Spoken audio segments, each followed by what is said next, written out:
والذين إذا فعلوا فاحشة أو ظلموا أنفسهم ذكروا الله فاستغفروا لذنوبهم ومن يغفر الذنوب إلا الله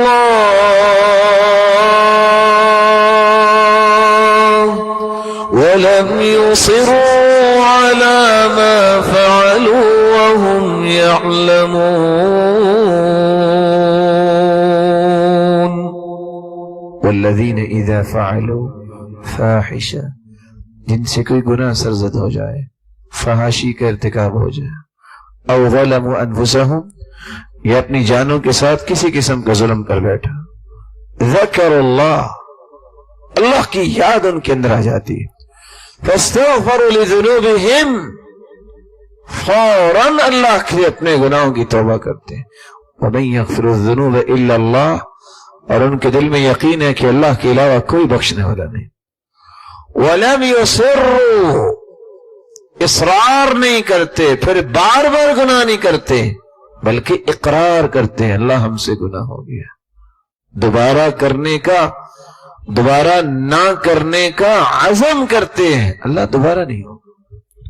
وَلَمْ يُصِرُّوا عَلَى مَا فَعَلُوا وَهُمْ يَعْلَمُونَ، ساتویں شرط، سچی توبہ موت کی غرغراہٹ سے پہلے پہلے ہوتی ہے۔ ان اللہ يقبل توبة العبد ما لم يغرغر، وفي رواية اخرى ما لم يغرغل، اس وقت تک اللہ تعالیٰ انسان کی توبہ قبول کرتے ہیں جب تک موت کی سختیاں شروع نہ ہو جائیں۔ عاین الملک، فرشتہ جب نظر آ جائے، والتفت الساق بالساق، پنڈلی پہ پنڈلی چڑھ جائے، وَإِذَا بَلَغَتِ الْحُلْقُومِ، جب روح ہنسلی تک پہنچ جائے پھر توبہ قبول نہیں ہوتی۔ إِنَّ لِلتَّوْبَةِ بَابًا عَرْضُ مَا بَيْنَ مِصْرَاعَيْهِ كَمَا بَيْنَ الْمَشْرِقِ وَالْمَغْرِبِ لَا يُغْلَقُ حَتَّى تَطْلُعَ الشَّمْسُ مِنْ مَغْرِبِهَا، اللہ تعالیٰ نے توبہ کا ایک دروازہ رکھا ہے، اس کی دہلیز، اس دروازے کی چوڑائی اتنی ہے جتنا مشرق و مغرب کا فاصلہ ہے، یہ بند نہیں ہوگا اس دن تک جس دن قیامت آئے گی، اس سے پہلے یہ دروازہ کھلا ہے۔ وَمَن مَاتَ فَقَدْ قَامَتْ قِيَامَتُهُ، جو مر جاتا ہے اس کی قیامت تو اسی دن قائم ہو جاتی ہے۔ ساتویں شرط، جب تک وہ صحت و عافیت اور موت کی سختیوں سے پہلے توبہ نہیں کرتا، توبہ قبول نہیں ہوتی۔ اور بعض علماء نے آٹھویں شرط کا بھی اضافہ کیا ہے، جب تک وہ برے دوستوں کو نہیں چھوڑتا، برے معاشرے کو نہیں چھوڑتا اور برے ماحول کو نہیں چھوڑتا، اس کی توبہ قبول نہیں ہوتی۔ اور استدلال ان کا اس روایت سے ہے جس میں اللہ کے رسول صلی اللہ علیہ وسلم نے فرمایا کہ جس نے 99 قتل کیے تھے، پادری کے پاس گیا، حل لی من توبہ، میری توبہ ہے، اس نے کہا کوئی توبہ نہیں، اتنے ظالم توبہ کی بات کرتے ہو۔ پھر وہ کسی علم والے کے پاس گیا، اس نے اس پادری کو بھی مار کے 100 پورا کر دیا، اس سے پوچھا حل لی من توبہ، میری توبہ ہے، اس نے کہا ہاں، اللہ تیری توبہ قبول کریں گے، لیکن شرط یہ ہے ائتی قریۃ کذا و کذا فانہم یعبدون اللہ، فلاں بستی میں چلے جاؤ، اس ماحول کو چھوڑ دو جہاں دن رات اللہ کی عبادت کرنے والے ہیں، اللہ تیری توبہ کو قبول کر لیں۔ سب سے پہلا کام اگر آپ رمضان سے کچھ فائدہ لینا چاہتے ہیں، جب تک آپ کے دل اور دماغ سے یہ گناہوں کے بوجھ نہیں اتریں گے، آپ کی یہ جسم کی گاڑی صحیح سفر نہیں کرے گی۔ توبہ کیجئے۔ 2 رکعتیں پڑھنے کے بعد یہ 8 چیزیں آپ کے ذہن میں ہوں، پھر ہاتھ اٹھا لیجئے۔ اللہ کے رسول صلی اللہ علیہ وسلم کا فرمان ہے، بندہ 2 رکعتیں پڑھنے کے بعد جب ہاتھ اٹھا کے 2 مرتبہ کہہ دیتا ہے رب اغفر لی، رب اغفر لی، اللہ فرشتوں سے مخاطب ہوتے ہیں، میرے فرشتوں، علم عبدی ان له ربا یغفر الذنوب، دیکھ رہے ہو میرے بندے کو پتہ چل گیا ہے کہ اس کا کوئی رب ہے جو بخشنے والا ہے۔ فرشتوں سے کلام، پھر اللہ ڈائریکٹ اپنے بندے سے کہتے ہیں عبدی اعمل ما شئت فقد غفر لک، میرے بندے مایوس نہیں ہونا، تو نے جو بھی گناہ کیے میں نے تجھے معاف کر دیا۔ اللہ کے رسول صلی اللہ علیہ وسلم نے صحابہ کرام کو یہ بات سمجھائی تو کیوں سمجھائی؟ تاکہ زندگی کے اندر جو بوجھ اٹھا کے چلتا ہے وہ صحیح کام نہیں کر سکتا۔ اس مبارک مہینے سے فائدہ لینا ہے، اپنے ان بوجھوں سے اپنے آپ کو دور کرو۔ سب سے پہلے توبہ کرو، اور یاد رکھنا توبہ کو لیٹ نہ کرنا، نہ جانے پھر دوبارہ توبہ کا موقع ملے کہ نہ ملے۔ آج سونے سے پہلے بھی یہ کام ہو سکتا ہے، 2 رکعتوں پہ زیادہ وقت نہیں لگے گا، اور اللہ کے انعامات سن لو۔ حدیث کے الفاظ ہے تائب من الذنب کمن لا ذنب له، جب توبہ کر لیتا ایسا ہو جاتا ہے جیسے اس نے گناہ کیا ہی نہیں۔ اور دوسری بات، قرآن مجید نے ایک اتنی پیاری بات بتا دی ہے، اے اللہ اس بات کو میرے اور میرے بھائیوں کے دل میں پختہ فرما دے۔ کتنی پیاری بات ہے، إِلَّا مَن تَابَ وَآمَنَ وَعَمِلَ عَمَلًا صَالِحًا فَأُولَئِكَ يُبَدِّلُ اللَّهُ سَيِّئَاتِهِمْ حَسَنَاتٍ وَكَانَ اللَّهُ غَفُورًا رَحِيمًا۔ جو شخص توبہ کر لے پھر نیک اعمال شروع کر دے، اور رمضان کا مہینہ ہمارے سر پہ ہے، اللہ ہمیں ایمان کی حالت میں یہ مہینہ نصیب فرمائے، پھر نیک عمل شروع کر دے، ملے گا کیا؟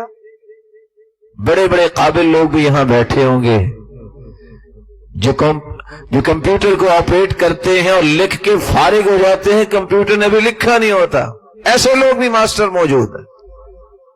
لیکن دنیا کے اندر کوئی نظام نہیں ہے کہ لکھو اعوذ باللہ اور فونٹ لگاؤ تو بسم اللہ بن جائے۔ میٹر چینج نہیں ہوتا، خط چینج ہوتا ہے، فونٹ چینج ہوتا ہے۔ یہ خط رقا ہے، یہ خط دیوانی ہے، یہ خط نستعلیق ہے، لیکن میٹر چینج نہیں ہوتا۔ یہ اللہ کے پاس نظام ہے۔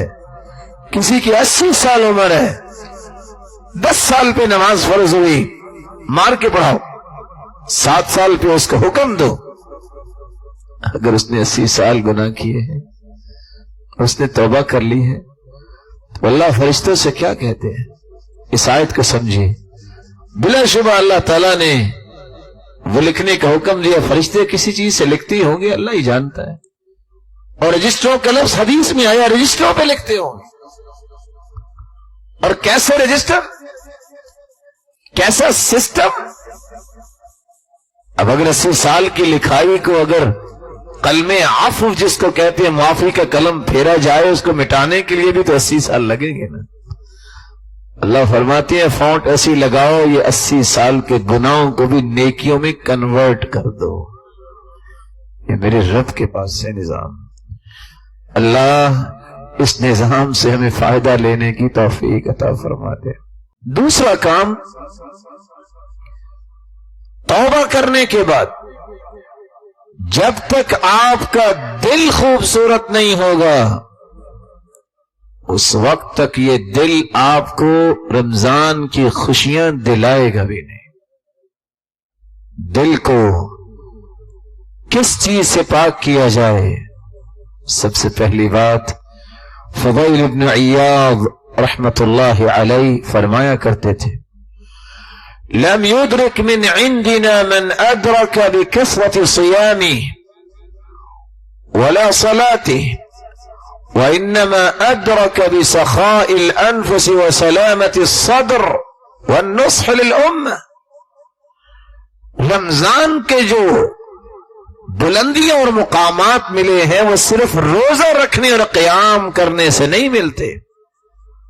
سلف نے 3 چیزوں کے ذریعے مقام حاصل کیے، بسخاء الانفس، دلوں کی سخاوت، سلامت الصدر، سینے سلامت، بغض، حسد، عناد، تعصب، عصبیت، انتقام، ہر قسم کے اس طرح کی مذموم صفات سے جب تک دل صاف نہیں ہوتا، خالی نہیں ہوتا، اس پہ نیا رنگ نہیں چڑھ سکتا۔ آپ جانتے ہیں کہیں رنگ ہو چکا ہو، جب تک پہلے کھرچ کے اس کو صاف نہ کیا جائے دوسرا رنگ صحیح چڑھتا ہی نہیں ہے۔ چڑھ بھی جائے کچھ دیر کے بعد نچلا رنگ اپنا چہرہ دکھاتا نظر آتا ہے۔ اس لیے سلف صالحین نے وَالنُّصْحُ لِلْأُمَّةِ، بغض اور حسد کی بجائے مسلمانوں کی خیر خواہی، ہمدردی سے اپنے دلوں کو بھر لیا۔ سفیان بن دینار کہتے ہیں، مجھے یہ بتائیے پہلے لوگوں نے بلندی کیسے حاصل کی؟ قلت لأبی بشر خبرنی عن اعمال من كان قبلنا، پہلے لوگوں کے اعمال اتنے رمضان میں بلند کیوں ہوتے؟ قال كانوا يعملون يسيرا ويؤجرون كثيرا، عمل تو تھوڑا کرتے تھے لیکن اجر ان کو اللہ نے زیادہ دے دیا۔ ليست العبرة بكثرة صلاتهم ولا صيامهم ولا صدقاتهم، نہ تو ان کے زیادہ کو روزے تھے، نہ کو ان کے زیادہ نمازیں تھی اور صدقے تھے۔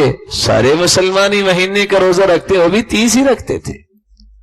شوال کے تو بعد میں 6 روزے ہیں، وہ بھی 30 ہی رکھتے تھے۔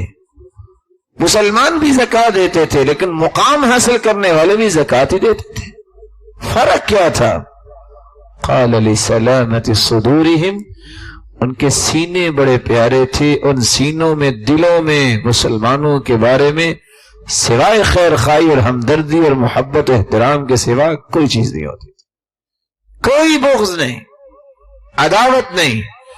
اور آج امت گھائل ہو چکی ہے اختلافات سے، ذاتی اختلاف، نسلی اختلاف، قومی اختلاف، رائے کا اختلاف، حدث ولا حرج۔ اگر اس کے بارے میں 40 چیزیں بھی ذکر کر دی جائیں تو ساری چیزیں دنیا میں موجود ہیں، لیکن ان ساری چیزوں کے باوجود ایک حقیقت کو سمجھنا ضروری ہے، کسی بھی اختلافی بات کو دل میں جگہ نہ دو۔ بہت ساری رونقوں سے، روشنیوں سے کہیں محروم نہ ہو جاؤ۔